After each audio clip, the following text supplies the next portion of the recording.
obviously our European counterparts and the rest of the world, as you said, have opened up to a certain extent. And obviously we read that they're doing, conferences and exhibitions.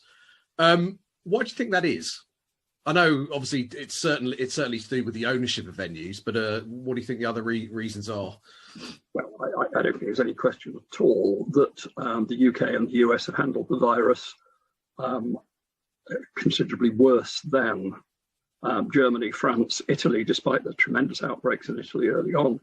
I think perhaps exclude Spain from that. So we handled the virus relatively badly right from the start. Yeah. And therefore, compared with Germany, say, we're a long way behind what may or may not happen. I mean, the German performance, they've got a few problems at the moment, has been remarkable relative to ourselves. And I don't think there's been enough time spent looking at it and saying, how come they did it so much better than we did?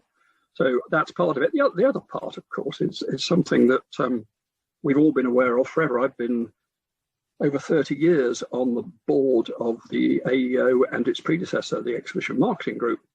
And I've lost count of the number of times I've talked to government ministers and senior civil servants and talked about the importance of the exhibition industry, the trade show industry is a better way to express it, actually.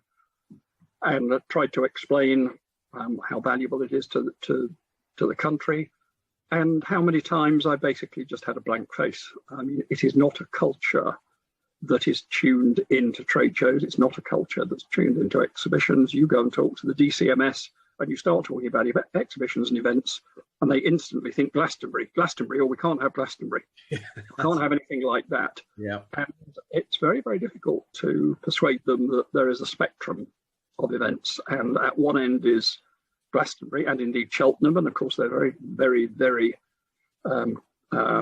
sensitive to the criticism they had over Cheltenham and also Liverpool versus Atletico Madrid.